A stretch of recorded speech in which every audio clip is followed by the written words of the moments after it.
Now, when Jesus made his entry into Jerusalem on a donkey, shortly before his death, we learn that Psalm 118 and verse 26 is applied to Jesus. Let's look at our passage, Matthew 21:9.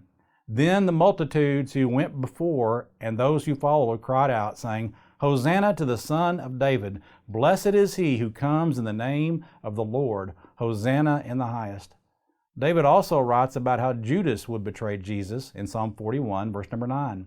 Even my own familiar friend in whom I trusted, who ate my bread, has lifted up his heel against me. And this is another instance where this psalm could apply to one of David's friends, but it was also a fulfillment of what Judas did. And John quotes it, John 13, verse 18. I do not speak concerning all of you. I know whom I have chosen, but that the scripture may be fulfilled, he who eats bread with me has lifted up his heel against me. Jesus is talking to his disciples, and a few verses later he says this, When Jesus had said these things, he was troubled in his spirit and testified and said, Most assuredly I say to you, one of you will betray me. Then the disciples looked at one another, perplexed about whom he spoke.